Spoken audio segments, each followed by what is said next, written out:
A very big Jai Hind to all of you. जितने भी लोग मुझे इस समय स्क्रीन पे देख रहे हैं, आप सभी लोगों को मेरा दिल से जय हिंद। उम्मीद करता हूं कि आप सभी ने भी उसका जवाब दिल से ही दिया होगा। सो गाइज, आज हमारा पहले सब्जेक्ट कॉन्स्टिट्यूशन का तीसरा लेक्चर है। मैं कनेक्ट करता हूं, फर्स्ट लेक्चर पे हमने ये देखा कि किस तरीके से कॉन्स्टिट्यूशन को हम दो अलग अलग पार्टों में बांट कर पढ़ने की कोशिश कर रहे थे, जिसमें से एक हिस्सा हमारी बुक कॉन्स्टिट्यूशन एज था और दूसरा हिस्सा कॉन्स्टिट्यूशन एज अ सिस्टम के फैक्चुअल पार्ट को हमने पढ़ा। और सेकंड लास्ट वीडियो में मैंने आपको सेकंड वीडियो में बताया था कि हम उस सिस्टम की नीड को आने वाले एक अलग लेक्चर में पढ़ेंगे कि क्यों हमको जरूरत पड़ी और कैसे हमने उसको एक्सट्रैक्ट किया। और उसी के बाद मैंने सेकंड लेक्चर पे आपको बताया कि what is the meaning and how many schedules are in constitution of India. और जैसा कि मैंने आपको बताया था कि अगला हमारा जो टॉपिक होगा वो होगा कॉन्स्टिट्यूशन के हमारे 22 पार्ट्स, 22 भाग। So guys, without waste any precious time, let's start with the parts of Indian Constitution. पहले मैं एक बार उसको केवल रीड कर देता हूं, आप गौर से सुनिए और हो सके तो वीडियो को पॉज करके उसे नोट भी कर लीजिएगा। तो आपके सामने आपको दिख रहा है 22 भाग। इन 22 भागों में पहला जो हमारा भाग है वो है संघ तथा राज्य। संघ तथा राज्य, जिसे हम एकजुट होकर देश मान के चल सकते हैं। दूसरे भाग में आप देखेंगे तो दूसरा भाग आपको बताता है नागरिकता, जिसे हम इंग्लिश में सिटीजनशिप कहते हैं। तीसरे भाग में आइए वो मौलिक अधिकार यानी कि fundamental rights of Indian humans, Indian citizens के बारे में बात करता है, भारतीयों के बारे में बात करता है कि उनके राइट्स क्या हैं इस देश में। इसके बाद हम चौथे में आते हैं, फोर्थ में, तो राज्य के नीति निर्देशक तत्व यानी स्टेट डायरेक्टिव प्रिंसिपल्स, कि किस तरीके से एक राज्य अपनी नीतियां अपने राज्य के लिए बनाएगा, अपने लोगों के लिए बनाएगा। उसी में अंदर फोर्थ ए एक सब डिवीजन है। फोर्थ ए एक सब डिवीजन है जो कहता है कि आपको किस तरह से और कौन कौन से मौलिक कर्तव्य निभाने हैं। मौलिक कर्तव्य, फंडामेंटल ड्यूटीज। अधिकार और कर्तव्य में कंफ्यूजन मत पालिएगा। इसके बाद हम पांचवें में आते हैं, जहां पर हमको केंद्र सरकार यानी यूनियन गवर्नमेंट, केंद्र सरकार यानी सेंट्रल गवर्नमेंट के बारे में हमको बताया गया है। इसके बाद आगे चलिए तो ऊपर सेंट्रल था तो नीचे स्टेट हो जाएगा। राज्य सरकार के बारे में हमने बातें की गई हैं। सातवें में आइए, सातवें में क्या है आपको नहीं जानना, ये निरसित है, ये रिपील्ड है। निरसन और रिपीलाइजेशन क्या होता है ये मैं आपको आगे बताऊंगा। फिलहाल ये जान लीजिए, सेवेंथ इस समय ब्लॉक है, खाली है। इसके बाद हम आते हैं आठवें में, संघ राज्य क्षेत्र। यह शब्द गौर से सुनिएगा, संघ राज्य क्षेत्र। पहला भाग हमने पढ़ा था संघ राज्य, आठवां भाग हम पढ़ रहे हैं संघ राज्य क्षेत्र। मैं क्यों इसको इतना एम्फेसाइज करके जोर देकर बता रहा हूं, ये आप इसके बाद अभी आगे देखेंगे जब इसका तीसरा एक और हिस्सा आएगा। अभी के लिए हम चलते हैं नौवे में। नौवे में हमें मिलती है पंचायत, और पंचायत के नौवें भाग के ए और बी, जैसा आप देख सकते हैं ए और बी डिवाइडेड है, अलग से क्लासिफाइड है, जिसमें आपको नगर पालिका ए में मिलेगा और बी में आपको सहकारिता, सहकारी समिति यानी कोऑपरेटिव सोसाइटीज मिलेंगी। इसके बाद 10वें में आते हैं, एससी एसटी के बारे में बात की गई। गौर से सुनिएगा, एससी एसटी के बारे में, अनुसूचित जाति और जनजाति के बारे में बात की गई है। इसके अलावा वहां ओबीसी के बारे में बात नहीं की गई है, यह ध्यान रखिएगा। इसके बाद हम आते हैं 11वें में। गौर से सुनिएगा, 11वां संघ राज्य संबंध। यहीं पर मैं आपका थोड़ा सा ध्यान चाहूंगा कि मैंने 3 चीजें लिखी। एक है संघ तथा राज्य, राइट। इसके बाद मैंने लिखा, फिर से रिपीट किया, संघ राज्य क्षेत्र। चीजों को याद करने का सबसे अच्छा तरीका होता है उन्हें तोड़िए। अंग्रेज हमारे देश में आते हैं और इतने बड़े देश को तोड़ देते हैं आपस में और पूरे देश पर 200 सालों तक राज करते हैं। तो ये चंद फैक्ट्स क्या बिसात रखते हैं, आप इन्हें भी अगर तोड़ेंगे, डिवाइड एंड रूल तोड़ेंगे, तो आप इन पर भी राज कर सकते हैं, कमांड कर सकते हैं। तो संघ राज्य, दूसरा नाम मैंने बोला संघ राज्य क्षेत्र, और तीसरा मैंने आपको कहा, जो अभी मैंने कहा, संघ राज्य संबंध। गौर से समझने वाली बात है कि इन तीनों को हम कैसे समझें। पहला पहला भाग है, दूसरा 8वां भाग है और तीसरा 11वां भाग है। तो जो चीज आपको कंफ्यूज कर सकती है सबसे पहले आप उसे ही क्लियर करिए कि पहला केवल यह बताता है कि संघ और राज्य की परिभाषा क्या है, फिर वो यह बताता है कि संघ और राज्य का क्षेत्र कहां तक है, कि तुम्हारा क्षेत्र कहां तक है, हमारा क्षेत्र अधिकार कहां तक है। और जब हमको यह पता होगा कि हमारी लिमिट्स कितनी, हमारे अधिकार कितने हैं, तो हमारे संबंध भी अच्छे रहेंगे। तो संघ राज्य संबंध 1, 8 और 11। तो ये मैं मान के चलता हूं कि 22 भागों में से 7वां हमें नहीं पढ़ना है क्योंकि वह निरसित है। और 1, 8 और 11 को हमने सीक्वेंस में याद कर लिया। मतलब अब 22 में से 4 घटा दीजिए, कितने बचे? 18। केवल 18 पार्ट्स ही हमको याद करने हैं, वो भी अभी चुटकियों में हो जाएंगे, आप बिल्कुल चिंता नहीं करिएगा। आगे चलते हैं। हमने बात 11 की करी, संघ राज्य संबंध। इसके बाद 12 में आ जाते हैं। 12 में दिया हुआ वित्त मतलब फाइनेंस और संपत्ति यानी प्रॉपर्टीज के बारे में। It is nothing less than important, कुछ भी नहीं है, आपको पढ़ना ही नहीं है, बस आप सुन लीजिए। इसके बाद हम 13 में आते हैं, व्यापार बिजनेस, यानी भारतीय क्षेत्र के अंतर्गत करने और होने और पाए जाने वाले बिजनेसेस और व्यापार के कंपल्जन्स के बारे में बात हो रही है, रूल्स के बारे में, नॉर्म्स एंड फॉर्म्स के बारे में बात हो रही है। इसके बाद आते हैं हम 14 भाग में, यूपीएससी एंड पीएससी यानी संघ लोक सेवा आयोग और राज्य लोक सेवा आयोग के अंतर्गत क्या क्या क्लॉज होंगे उनके बारे में बात होती है। और उसी में एक 14A, गौर से सुनिए, 14A के बारे में बात हो रही है और वो A प्राधिकरणों के बारे में बताता है कि उनके क्या क्लॉज होंगे। प्राधिकरण जैसे इंग्लिश में ट्रिब्यूनल्स कहते हैं। ओके, चलिए 15 में आइए, निर्वाचन इलेक्शन सिस्टम। 16 में आ जाइए, विशेष वर्ग के लिए विशेष आरक्षण। ये वो क्लॉज है जहां पर SC STs के साथ में OBC को भी प्रॉम्प्टली इन्वॉल्व किया गया है। डिटेल पे अभी आएंगे क्योंकि यहां पर आपको 2 चीजें मिली। एक मिला, आपको थोड़ा सा क्लीन कर देते हैं, समझने में आसानी होगी आपको। ओके, हमने पढ़ा 10वां भाग। ये 10वां भाग भी हमें कहता है SC ST के बारे में। और अब हम पढ़ रहे हैं 16वां भाग। यहां पर बोला गया है विशेष वर्ग हेतु विशेष आरक्षण। तो एक छोटा सा डिफरेंशिएशन तो हमने ये निकाला कि यहां बेसिकली ओबीसी के बारे में यहां बात नहीं हो रही, लेकिन यहां ओबीसी के बारे में बात हो रही है। तो एक ये डिफरेंस है। सो यहां भी SC ST के बारे में, यहां भी SC ST के बारे में। What is the difference between these 2 parts? इन्हें एक ही में क्यों नहीं रख दिया गया जब बात एक ही चीज के बारे में हो रही है?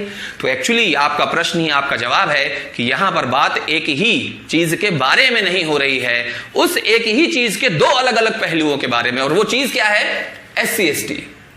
10वें भाग में आपको वो बताता है कि SC STs का एरिया कैसे डिफाइन होगा और उसके अलावा वो सिस्टम जो SC STs के लिए काम करेगा वो कैसे बनेगा। ओके, जबकि 16वां भाग यह बताता है कि SC STs जो भी हैं हमारे भाई बहन, उनके लिए क्या व्यवस्थाएं होंगी जिनका वह लाभ उठा सकेंगे। कहने का मतलब कि अगर मैं ये मान लूं कि 10वां भाग, एक एग्जाम्पल, कि 10वें भाग में यह बताया गया कि एक ऑफिस होगा, उस ऑफिस में ये लोग काम करेंगे, इस तरह से काम करेंगे और उस काम करने का लाभ हमारे विशेष वर्ग को मिलेगा, वह लाभ कहां बताया गया है? 16वें में। तो मैं उम्मीद करता हूं कि आप इसको अच्छे से समझ गए होंगे। Let's clean it. बहुत आसान है, बहुत ही आसान इन चीजों को पढ़ना। एक साथ देखोगे डर जाओगे। 22 तोड़ दीजिए, बहुत आसान हो जाएगा। हम तोड़ के पढ़ रहे हैं उनको। चलिए आगे चलते हैं। इसके बाद हम आते हैं 17 में, भाषा। कंफ्यूज नहीं होना है। अनुसूची जब पढ़ा था तो भाषा कौन से नंबर पे था? 8 नंबर पे। यहां जब हम भाग पढ़ रहे हैं तो यहां पर भाषा का यानी हमारी लैंग्वेज का नंबर आ रहा है 17वां। ओके, चलिए इसके बाद आता है 18th आपातकाल, इमरजेंसी। 18th आपातकाल, इमरजेंसी। इसके बाद आते हैं 19th में प्रकीर्ण। एक शब्द प्रकीर्ण, इसे इंग्लिश में कहते हैं मिसलेनियस और सामान्य हिंदी भाषा में विविध कहा जाता है। विविध। इस प्रकीर्ण शब्द को याद रखिएगा जिसका मीनिंग आप नहीं जानते। आगे आते हैं हम 20 में। 20 में एक वर्ड समझिएगा, संशोधन।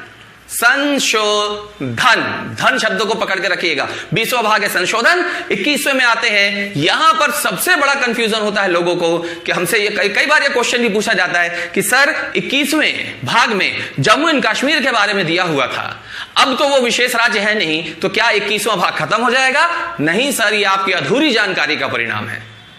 21वें भाग में केवल जम्मू कश्मीर के बारे में नहीं बताया गया था। 370, 371 और 71 के अंदर, 371 के अंदर A, B, C, D, E, F, G, H, I ये भी क्लॉज हैं। ये आपको जब मैं आर्टिकल्स पढ़ाऊंगा तब बहुत आराम से बताऊंगा, चुटकियों में याद हो जाएंगे ऐसे। ओके, तो यहां पर आपको ध्यान रखना है कि 21वें भाग से जम्मू एंड कश्मीर के विशेष राज्य के दर्जे को समाप्त किया गया है, लेकिन विशेष राज्य के दर्जा संबंधी क्लॉजेस को नहीं खत्म किया गया है। बहुत सारे हैं विशेष राज्य, 7 सिस्टर्स में भी हैं, लेकिन चूंकि ज्यादा प्रसिद्धि मिल गई किसके क्लॉज को? जम्मू एंड कश्मीर के। कुछ निराले ही बना दिए गए थे, इस वजह से लोगों को यह लगा कि 370 और हमारा 21वां भाग वहीं तक सीमित। ऐसा नहीं है। तो इसमें से जम्मू कश्मीर को हटाया गया। 21वां भाग आज भी विशेष राज्यों के लिए विशेष व्यवस्था के अंतर्गत आता है। Last but not the least 22, यहां पर आपको संक्षिप्त नाम, संविधान का हिंदी रूपांतरण और निरसन के बारे में बताया गया है। अब ये क्या है? सबसे पहले मैं आपको बताता हूं what is the meaning of short name, संक्षिप्त नाम। यहां पर साफ साफ बोला गया है कि भारत के इस पूरे 395 अनुच्छेदों में सम्मिलित संविधान का एक नाम होगा भारत का संविधान। भारत का संविधान, यह शॉर्ट नेम बताया गया 22वें भाग में। इसके अलावा जो हिंदी रूपांतरण का मामला है वो ऐसा है कि इतनी बड़ी बुक, जो बेसिकली संविधान की जो बुक है वो ब्रिटिश इंग्लिश लैंग्वेज में लिखी गई है, अंग्रेजी भाषा में। तो इतनी बड़ी बुक में ऐसा हो सकता है कि किसी लाइन, किसी शब्द, किसी पैराग्राफ या किसी पेज को हमें हिंदी में एक्सप्लेन करना पड़े। तो उसके लिए व्यवस्था बनाई गई है कि वो जो एक्सप्लेनेशन होगा आपका, वो एक्सप्लेनेशन बिना प्रेसिडेंट ऑफ इंडिया यानी राष्ट्रपति की परमिशन के नहीं हो सकता।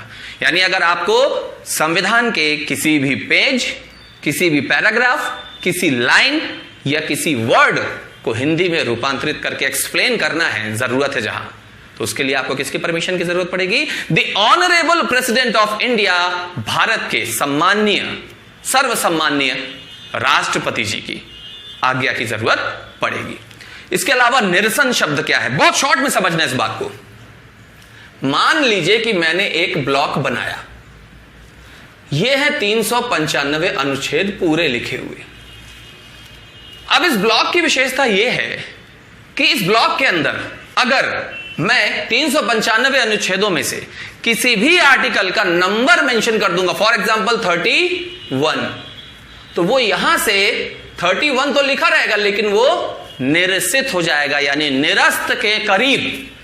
मतलब वो रहेगा तो वहां, लेकिन वो क्या होगा, यहां लिखने की वजह से आउट ऑफ पावर, जिसे आगे आने वाले समय में वापस पावर में लाया जा सकता है। यहां से बस उसको हटा देना है तो ये वापस पावर में आ जाएगा। ये मैंने एग्जांपल 31 इसलिए लिया क्योंकि इस समय 31 निरसित ही है, संपत्ति संबंधी अधिकार। बात समझ में आ गई? तो निरसन की एक ऐसी प्रक्रिया होती है जिसे इंग्लिश में रिपील बोला जा सकता है। मैं उसका वर्ड बनाता हूं, री अपील की जा सके जिस पर, that is called repeal articles. तो 394 और 395 ये दो आर्टिकल ऐसे होते हैं जो भाग 22 के अंतर्गत आते हैं। इनमें निरसन होता है। इस लिस्ट में जिस भी आर्टिकल का नाम लिख दिया जाएगा, नंबर लिख दिया जाएगा, वह आर्टिकल पावर खत्म वाला कहलाता है, आउट ऑफ पावर कहलाता है। आने वाले समय में जरूरत पड़ेगी तो संशोधन की प्रक्रिया से उसे वापस लिया जा सकेगा। मैं उम्मीद करता हूं कि आपको 22वें भाग में संक्षिप्त नाम, हिंदी रूपांतरण और निरसन का मतलब समझ में आ गया होगा। चलिए अब हम चलते हैं इन 22 भागों को याद करने की तरफ। उसके लिए आप गौर से स्क्रीन पे देखिए, मैंने अलग अलग कलर से उन्हें मेंशन किया है। शुरुआत का कुछ कलर अलग है, उसके बाद 5वें से कलर अलग है, बीच में कुछ येलो कलर्स दिए हुए 15, 16, 17, 18, 19, 20 वगैरह, राइट। चलिए तो इन्हीं को हम अलग अलग तरीके से याद रखते हैं। जरा गौर से सुनिएगा मेरी बात। ये एक देश है, भारत देश। एक सरकार इस देश को चलाना चाहती है, इमेजिन करिएगा, वह कुछ लोगों को कहती है कि हमारे देश में आकर रहो तो ये एक देश बनेगा और हम देश को चला पाएंगे। तो जरा समझिएगा कि थोड़ी मानसिकता का अंतर कहां से आता है। भारतीय बिना फायदे के कोई काम करते ही नहीं है साहब। So let's start with the tactics and technicalities to learn parts of Indian constitution. शुरुआत हम करते हैं, हमने बोला कि हमारा एक देश है। गौर से समझिएगा, यह तो मैंने आपको पहले भी बताया कि इस देश को हम क्या कह सकते हैं, संघ तथा राज्य, जैसा कि हमारे आर्टिकल में भाग में बताया गया है। अब इस देश में मैंने कुछ लोगों को कहा कि हमारे यहां रहिए आके, वो लोग रहेंगे तो उनको क्या मिलेगी, नागरिकता, जो कि हमारा दूसरा पार्ट है। तो उन लोगों ने पूछा कि अगर हम आपके देश के नागरिक बन भी जाएं तो बदले में हमें क्या मिलेगा, फायदा देखते हैं भारतीय साहब। तो उन्होंने कहा कि सर आपको इस देश में रहने पर कुछ आपकी स्वतंत्रता के लिए मौलिक अधिकार मिलेंगे, जिनका उपयोग करके आप आराम से इस देश में स्वतंत्रता से रह सकते हैं। तो फिर हमारा भारतीय दिमाग और काम करता है कि अगर ये हमें कुछ दे रहा है तो इसको क्या फायदा हो रहा है। तो अगला प्रश्न ये पूछा गया कि हमको तो मौलिक अधिकार दे दिया आपने, इससे तुम्हारा क्या फायदा। तो गवर्नमेंट ने बताया कि सर जब आप यहां रहेंगे तो आप अपने मौलिक अधिकारों का प्रयोग खूब करिएगा, बस एक काम करिएगा कि हम राज्य के लिए कुछ नीति निर्देशक तत्व, क्या बोला मैंने, नीति निर्देशक यानी डायरेक्शन,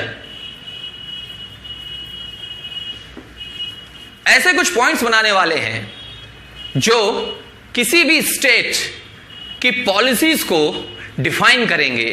तो बोले उससे हमारा क्या लेना देना, बोले बस वही तो बात है कि उनमें से किसी एक को आपको फॉलो करना है और वो है आपका देश के प्रति कर्तव्य। अब समझ में आया कि एक हाथ ले और एक हाथ दे। मैं फिर से बताता हूं कि एक देश की परिकल्पना की जाती है वहां की सरकार के द्वारा कि आइए हमारे देश में रहिए, हम आपको क्या देंगे, नागरिकता देंगे। बोले नागरिकता तो हम ले लें, हमें क्या फायदा होगा, सर आपको मौलिक अधिकार मिलेंगे, स्वतंत्रता से रहिएगा, ठीक है, लेकिन इससे तुम्हारा क्या फायदा होगा, सर हमारे देश में कुछ नीतियां बनाई जाएंगी, उसके कुछ तत्व होंगे, उन नीतियों में से केवल एक है देश के प्रति आपके मौलिक कर्तव्य, आपको बस वो ही निभाना है।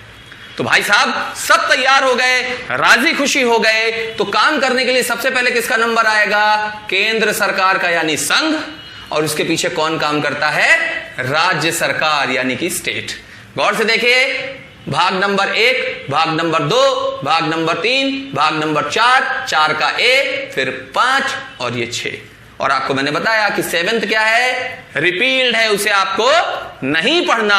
और इसके पहले ही हमने पढ़ा था कि भाग 1 के साथ में ये लिखा हुआ, भाग 1 के साथ में हमको 2 याद रखने हैं, ये केवल संघ और राज्य है। 8 और 11 संघ राज्य क्षेत्र और संघ राज्य संबंध। तो गौर फरमाइएगा कि 1 2 3 4, चौथे का ए, 5 6 7 8 और 11 हमारे आर्टिकल्स भाग हो गए, राइट। चलिए अब इसके बाद हम आगे आते हैं, 8 हो गया है, 9th में आते हैं। 9th में आने के लिए पहले हमको इसको वाइप करना पड़ेगा। चलिए 9th की बात हो रही है, 9 इज फॉर नेगेटिव। मैंने आपको बताया था कि 0 to 9 basic number, 0 to 9 basic number, उन बेसिक नंबर्स के कुछ मीनिंग होते हैं। 9 इज फॉर नेगेटिव। और पंचायत क्या होती है, एक नेगेटिविटी होती है। और इसी में 2 पार्ट आप निकाल दीजिए, एक नगर पालिका और एक है कोऑपरेटिव सोसाइटीज। जैसे नगर पालिका हेल्प के लिए होती है, ऐसे कोऑपरेटिव सोसाइटीज भी हेल्प के लिए होती हैं। और इन सब का सिस्टम पंचायत से शुरू हुआ था। 9 इज फॉर नेगेटिव। 2 लोग बैठ के आपस में पंचायत कर रहे हैं, तो क्या ये पॉजिटिव है, नहीं, इसको तो हम नेगेटिव मान के चल सकते हैं, मान के। तो 9th में आ गया पंचायत। 10वें में आइए, मैंने बताया था 0 का मतलब होता है धन। यहां से 2 भाग आने वाले हैं, गौर से सुनिएगा, गौर से सुनिएगा, इधर उधर दिमाग मत लेके जाइए। 10वें में हम बात कर रहे हैं धन की। हमारे कुछ भाई बहन होते हैं जो SC ST हैं, आपने देखा होगा कि जब वो किसी दूर जगह एग्जाम देने जाते हैं तो उनके लिए सरकार ने एक सुविधा बनाई है, उन्हें उनके आने जाने के खर्च का क्या मिलता है, धन। किनको, ST SC वाले भाई साहब लोगों को। तो हमारे जो भाई बहन SC ST हैं उन्हें क्या मिलता है? धन। तो 0 वाला धन आ गया। 10वें में SC ST के बारे में बताया गया, और वैसे भी हम इसको पढ़ चुके हैं 10 और 16, राइट। अब इस धन से हम दूसरा कौन सा भाग निकालने वाले हैं? आप देखिए सारी चीजों को पढ़िएगा तो गौर से देखिएगा। 0 मतलब धन, उसके आगे 2 और अक्षर जोड़ दो, क्या हो गया? संशोधन। और ये संशोधन 2 अक्षर है। धन मतलब 0, यानी कौन सा भाग? 20। रिकॉल करिए हमने कौन कौन से पढ़े? 1 पढ़ा, 2 पढ़ा, 3 पढ़ा, 4 पढ़ा, 4 का A पढ़ा, 5 पढ़ा, 6, 7 रिपील्ड है, 8 पढ़ा, 9 पढ़ा, 10 पढ़ा, फिर उसके बाद 1 के साथ हमने इसी 8 को पढ़ लिया था ऑलरेडी, 8 और 11, और यहां पर हमने एक और पढ़ लिया 20, यानी 22 भागों में से, और हां 22 भी हम पढ़ चुके हैं। 22 भागों में से 1 2 3 4 5 6 7 8 9 10 11 12 13 हमने कवर कर लिए। वाह, कितनी मेहनत लगी। कुछ लॉजिक नहीं समझ में आए हैं? वीडियो को एक बार और देखिएगा। ओके, अब इसके बाद बारी आती है कि हम किस तरीके से, अभी मैंने आपको बताया ना कि हमने आधे आर्टिकल्स को कर लिया, आधे भाग को कर लिया है। अब हम सीधे शुरू करेंगे भाग 12 13 14 15 16 17 18 19 20 और 21 और 22 के बारे में हम जानकारी ले चुके हैं। अब आप सोचेंगे कि यहां पर लिखा क्या हुआ है। मैंने आप लोगों को जब वो टेक्निक वाला एक वीडियो बना के दिया था 6 मिनट का, शुरुआत में पहले दिन 13 तारीख की रात 11 बजे भेजा गया था, तब मैंने बोला था कि इंस्ट्रक्शंस को फॉलो करिए और नंबर सिस्टम में 0 to 9 हर नंबर का एक फिक्स मीनिंग मैंने बनाया था। वही चीज हम समझेंगे। हम बात कर रहे हैं 12 से 20 भागों की, तो नंबर सिस्टम में याद रखिए कि हमेशा इकाई का ही नंबर लेना है। संख्या चाहे जितनी भी बड़ी हो, हम अपने नंबर सिस्टम को हमेशा कहां से लॉक करेंगे? इकाई के नंबर से। क्यों? क्योंकि दहाई के नंबर और आगे के नंबर सिमिलर होते हैं, लेकिन इकाई के नंबर कभी भी सिमिलर नहीं मिलते। तो शुरू करते हैं। 2 नंबर के लिए मैंने आपको वहां पर डैश छोड़ा हुआ था, क्योंकि 2 नंबर का मतलब होता है 2 नंबर का पैसा। 3 मतलब 13 मेरा, 13 आ रहा ना, ये 13, तो 13 मेरा। 4 मतलब चारों तरफ की बात होगी। 5 मतलब यूनियन यानी केंद्र सरकार की बात होगी। 16 के बारे में हम पहले भी पढ़ चुके हैं। 7 सक्सेस की बात करेगा। 8 मां यानी फीमेल का लकी नंबर है। 9 इज फॉर नेगेटिव, और 0 का मतलब होता है धन। तो मैं पहले यहीं से खत्म करता हूं, रिपीट करते हुए कि जब हमने 16 पढ़ा था तो हमने 10 के साथ 16 पढ़ा था। 10 में यह पढ़ा था कि 0 मतलब होता है पैसा। हमारे SC ST के जो भाई बहन है वो दूर से यात्रा करके आते हैं तो सरकार उनको क्या देती है? पैसा। तो 10वें भाग में SC ST, और इसी धन को हमने यहां पर लेके आया। 0 मतलब धन, और उसके पहले 2 अक्षर संशोधन, राइट। अब ऊपर आते हैं। 2 नंबर का पैसा लोग किससे किससे कमाते हैं? 2 नंबर का पैसा लोग वित्त के माध्यम से कमाते हैं, जिसको आप फाइनेंस बोलते हैं। और 2 नंबर का पैसा कमाकर लोग क्या करते हैं? प्रॉपर्टी कमाते हैं। तो फाइनेंस एंड प्रॉपर्टी आता है भाग नंबर 12 में, राइट। इसके बाद 13 में आ जाइए। 13 मेरा पैसा था, वो दुकानदार का यानी 13 हो गया, और दुकानदार का सामान वो मेरा हो गया। तो 13 मेरा मतलब व्यापार। आप स्क्रीन में भी देख सकते हैं, साफ साफ लिखा हुआ है, राइट। इसके बाद आते हैं 4 मतलब चारों तरफ। भारत में एक एग्जाम है जिनका चारों तरफ डंका बजता है, that is UPSC, union public service commission and state public service commission. बस ये याद रखिएगा कि इनके ए में ट्रिब्यूनल भी दिया हुआ है, यानी प्राधिकरण। तो 4 मतलब चारों तरफ एक एग्जाम का डंका बजता है। 5 यूनियन के लिए होता है, केंद्र के लिए। और मैंने आपको बताया कि 5वें भाग में भी, आप देखिए स्क्रीन में 5वें भाग में भी लिखा हुआ है संघ, यूनियन। आप केंद्र सरकार में तब तक नहीं पहुंच सकते जब तक कि क्या ना हो? आपका निर्वाचन, यानी इलेक्शन प्रोसेस के बिना आप वहां नहीं पहुंच सकते। तो भाग 15 में बताया गया है निर्वाचन। 16 के बारे में मैंने आपको बता दिया, विशेष प्रावधान विशेष दर्जे के लिए। 17 7 इज फॉर सक्सेस। आप अपनी लाइफ में नेवर एवर कभी सक्सेस नहीं हो सकते अगर आपकी भाषा सही नहीं है।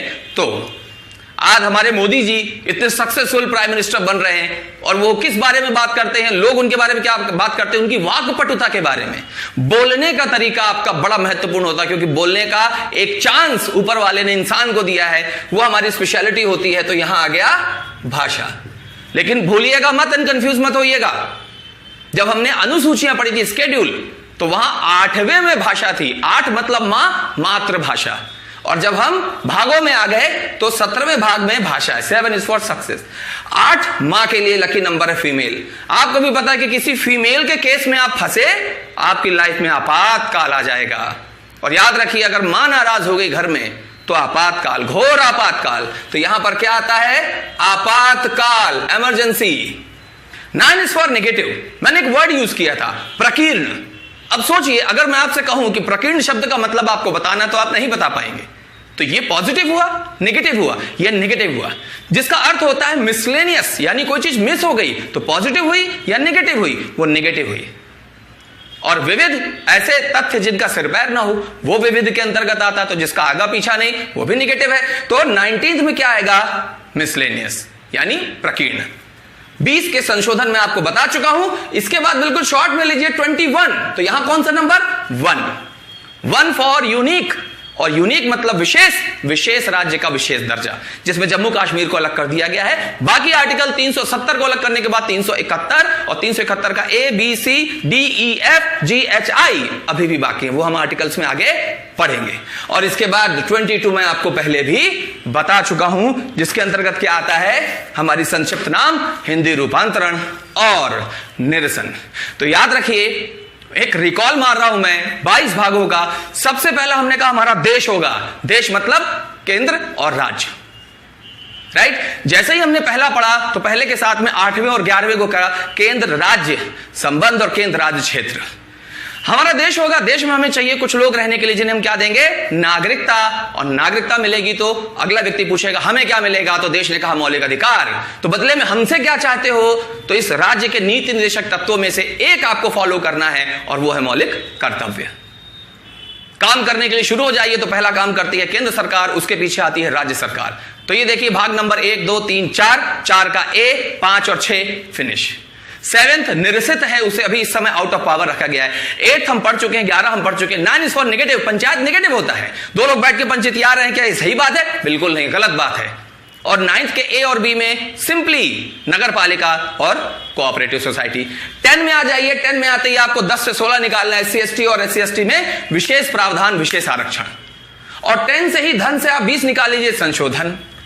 तो 11 तक हम आ गए। 12 2 नंबर का पैसा, कहां? वित्त बनाते हैं, प्रॉपर्टी बनाते हैं, तो 12 में प्रॉपर्टी और फाइनेंस। 13 मेरा बिजनेस। 14 चारों तरफ की बातें, यूपीएससी एनपीएससी। और ए में क्या आ जाएगा? ट्रिब्यूनल। 15 5 निर्वाचन चुनाव। 16 पढ़ चुके हैं। 17 7 सक्सेस, कब? जब आपकी भाषा अच्छी होगी। 8 आपातकाल, महिला के केस में, या मम्मी नाराज हो गई तो मां। 9 नेगेटिव, प्रकीर्ण। 20 पढ़ लिया आपने। 21 1 यूनिक, विशेष राज्य, विशेष प्रावधान। और 22 बता चुका। सो गाइस, किसी भी टॉपिक को कभी बड़ा मत कीजिए। आज हमने जो पढ़ा वो 22 भाग थे, हम उसको कंठस्थ कर चुके हैं। और आने वाले टॉपिक्स को हम और एक्सप्लोर करेंगे। अगले वीडियो में मिलने से पहले मैं आपको बताना चाहूंगा कि मैं उम्मीद करता हूं कि आप इसे पूरी तरीके से फिनिश करेंगे। आज के वीडियो के लिए बस इतना ही काफी है। एम एकेडमी की ऑनलाइन क्लासेस में आपको जो जानकारी दी जा रही है, हम उम्मीद करते हैं कि आप उसे पूरी तरीके से फिनिश करेंगे और आगे बढ़ेंगे। नेक्स्ट वीडियो में हम लोग फिर मुलाकात करते हैं। तब तक के लिए आप सभी लोगों के लिए मैं उम्मीद करता हूं, दुआ करता हूं कि स्वस्थ रहें, मस्त रहें। Thank you so much. Take care of yourself. जय हिंद।